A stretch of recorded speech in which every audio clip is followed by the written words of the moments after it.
नमस्कार मंडळी, आज पुन्हा एक नवीन कहाणी घेऊन आलो आहे तुमच्यासाठी। हा व्हिडिओ शेवटपर्यंत बघा आणि आवडल्यास चॅनलला सबस्क्राइब आणि लाईक, कमेंट, शेअर करायला विसरू नका। चला तर सुरू करूया। आजचे शीर्षक आहे स्वप्नांचा पाठलाग।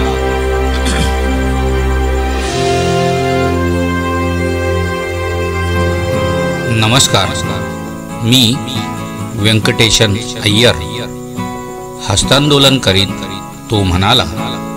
आज तो नव्याने आमच्या टीममध्ये सामील होत होता।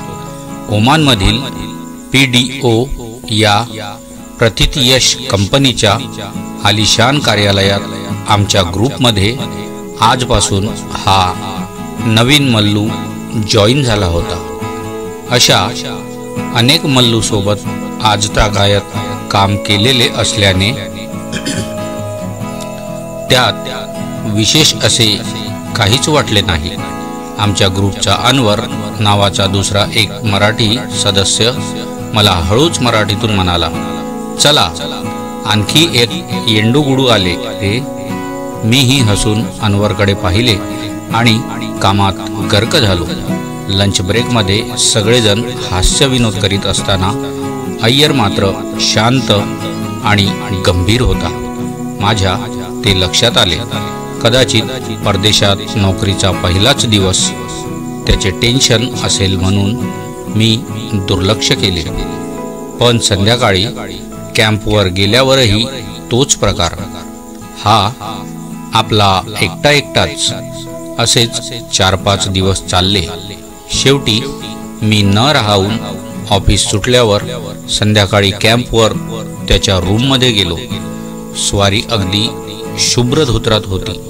अंगात जानवे आणि कपाळाला गंध, उदबत्ती निरंजन लावलेले आणि तोंडाने मोठ्या आवाजात स्तोत्र पठण सुरू। तुम ब्राह्मण है क्या? मी विचारले। हाँ साहब, तो म्हणाला। मैं भी ब्राह्मण है, लेकिन मैं तुम जैसा इतना पूजा पाठ नहीं करता बाबा, मी म्हणालो। तसा तो उत्तरला, साहब मैं आपको क्या बताऊं, ये पूजा पाठ एक साधन है अपने दुख को छिपाने का। मेरी स्टोरी सुनोगे तो जान जाओगे कि क्यों मैं ऐसा हूँ। असे म्हणून त्यांनी आपली स्टोरी सांगायला सुरुवात केली। केरळमधील पलक्कड जिल्ह्यातील राजावाडी गावाचे प्रमुख पुजारी राधास्वामी अय्यर। गावातील देऊळ त्यांच्याच ताब्यात। गावातील सगळे धार्मिक कार्यक्रम त्यांनीच करायचे। राधास्वामी होतेच वेदशास्त्र संपन्न। आजूबाजूच्या 50-60 गावात राधास्वामी इतका मोठा वेद विद्वान नव्हता। राजावाडी गावात मोठे घर, शेती आणि गावातील सगळी पूजा, यज्ञ, लग्न समारंभ हे राधास्वामींचे उत्पन्नाचे साधन। पत्नीचे नाव लक्ष्मी, तर व्यंकट हा मुलगा। व्यंकट होता 3रीला, अभ्यासात प्रचंड हुशार। पण वडिलांचा पारंपरिक व्यवसाय पुढे चालवायचा म्हणून व्यंकटला 8व्या वर्षीच पलक्कडला वेधशाळेत पाठवण्यात आले। तिथून व्यंकटची ओढाताण सुरू झाली। त्याला खूप शाळा शिकायची होती, खूप मोठे व्हायचे होते। गावातील इतर घरातील बरीचशी माणसे दुबईला नोकरीला होती। ती सुट्टीला गावी येत तेव्हा त्यांची ऐट पाहून व्यंकटला नवल वाटे। इतर मुले बाबांनी दुबईवरून आणलेली नवीन खेळणी घेऊन खेळत तेव्हा व्यंकटला वाटे, आपल्याला का नाही अशी खेळणी मिळत। तो आईला विचारी, हट्ट करी, तू पण बाबांना सांग ना दुबईला जायला। पण आई त्याची समजूत काढून म्हणे, अरे बाबा, आपण तर पंडित आहोत, आपण नसते जायचे बाळा तिकडे। मग तो पुन्हा म्हणे, पण मी जाणार मोठा झाल्यावर दुबईला। आई कशी तरी त्याला गप्प करी। त्यात आता तर शाळा सुटली, आता वेदशाळा म्हणजे आयुष्यभर पूजापाठ करून जीवन जगावे लागणार। त्याचे मन बंड करून उठे। कित्येक दिवस तो जेवतही नसे। कशीबशी 2 वर्षे काढली तिथे। अजून 3 वर्षे बाकी होती आणि एक दिवस एक दिवस त्याला पलक्कडमधील एक मित्र राघवन भेटला. त्याचे वडील दुबईला होते. त्याच्याकडे पैसेही भरपूर असायचे. व्यंकटची अवस्था त्याला बघवेना. तुला पळून जायचे आहे का इथून? मी मदत करतो तुला, तो म्हणाला. अरे पण पळून जाणार कुठे? माझे काका आहेत त्रिवेंद्रमला. चल आपण दोघे त्यांच्याकडे जाऊ. राघवनने धीर दिला आणि मग एके दिवशी वेधशाळेला कायमचा रामराम ठोकून ट्रेनने व्यंकट राघवनसह त्रिवेंद्रमला पोचला.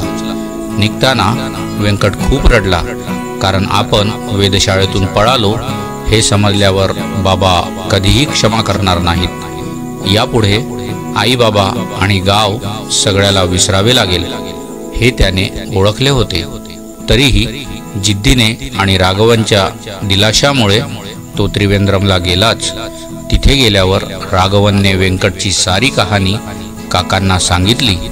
काका उदार आणि दयाळू मनाचे होते. त्यांनी व्यंकटला आपल्या घरी ठेवून घेतले आणि त्याच्या शिक्षणाची सगळी जबाबदारी सुद्धा स्वीकारली.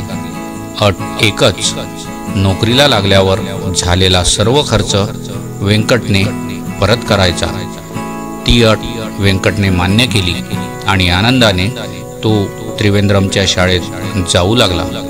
राघव पलक्कडला परतला, पण व्यंकटविषयी कोणालाही काहीही सांगितले नाही. वेधशाळेतून व्यंकट गायब झाल्याचे कळल्यावर राधास्वामींनी आकाश पाताळ एक केले. त्याची खूप शोधाशोध केली, पण व्यंकटचा ठाव ठिकाणा सापडला नाही. पण व्यंकट कुठेतरी शिकण्यासाठीच गेला आहे याची खात्री त्यांना होती. काळ पुढे सरकत होता. जात्याच हुशार असलेल्या व्यंकटने इंजिनिअरिंग पूर्ण केले आणि तिथल्याच एका कंपनीत ट्रेनी म्हणून जॉब करू लागला. तेवढ्यात राघवनच्या वडिलांनी त्यांच्या ओमानमधल्या मित्राच्या मदतीने ओमानमधल्या कंपनीसाठी व्यंकटची शिफारस केली. इंटरव्ह्यू झाला आणि हा म्हणता जेट एअरवेजच्या विमानाने व्यंकट ओमानला पोहोचला देखील. तर अशी ही व्यंकटची स्टोरी. तो अब तुम उदास क्यों हो, मी विचारले.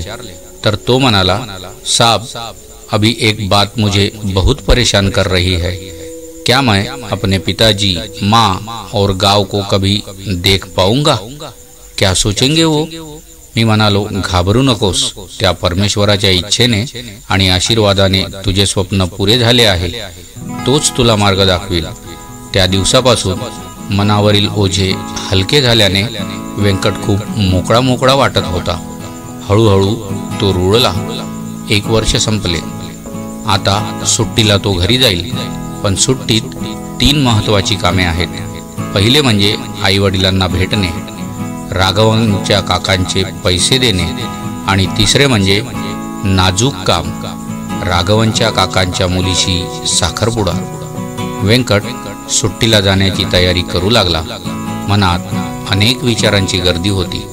त्याने घर सोडल्यापासून बरेच दिवस झाले होते आणि आईवडिलांना भेटण्याची आतुरता त्याच्या मनात होती. वडिलांच्या रागाचा आणि आईच्या काळजीचा विचार मनात आला की तो थोडा विचलित होईल. पण त्याने मनात ठरवले की काहीही हो, त्याने तोंड देण्याची तयारी केली होती. सुट्टीच्या पहिल्या दिवशीच त्याने प्लेनमधून उतरल्यानंतर त्याच्या गावी घरी जाण्यासाठी ट्रेन पकडली. प्रवासाच्या वेळी त्याच्या मनात बरेच विचार येत होते.